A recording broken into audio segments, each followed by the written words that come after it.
Welcome to Today in Payments. I'm your host, Patti Murphy, with your daily dose of payments notes. Today, I want to report on what's up with Square, or in other words, what's going up with Square. The company said it is hiking its card present rates from 2.6% plus a dime to 2.6% plus 15 cents. That's a 50% per transaction price hike. The new rate takes effect later this month on March 27th, Square said in a statement to users.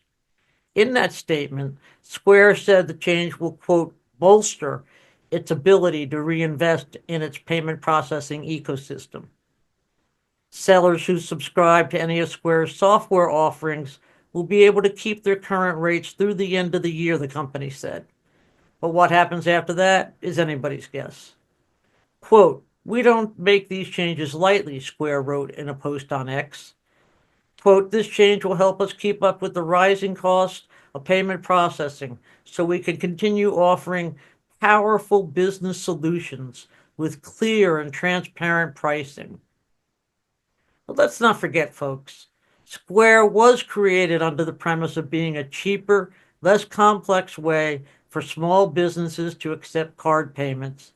Just one flat rate was all a merchant had to pay, 2.75%. Then a couple years ago, Square changed things up, lowering its standard card present rate to 2.6%, but adding a per transaction fee of 10 cents. Now it plans on raising that per transaction fee by 50%. Obviously, the impact of the price increase depends on the size of the transaction. A coffee shop with an average ticket of $5, for example, is apt to take a bigger hit than a business with higher average ticket size. Square has grown its financial services footprint significantly since it was launched back in 2010. Then the only way to accept a card payment with Square was using a dongle that plugged into a smartphone.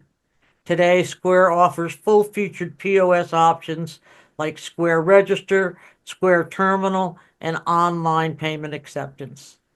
The company says it has at least 35 products and is processing better than $210 billion a year in payments across 8 countries. Now, I'm not one for giving out advice to listeners, but I can't help it here. ISOs and agents would be doing themselves a service, a real service, by jumping on social media platforms or reaching out directly to merchants offering alternatives to the creeping increase in the cost of accepting payments via Square.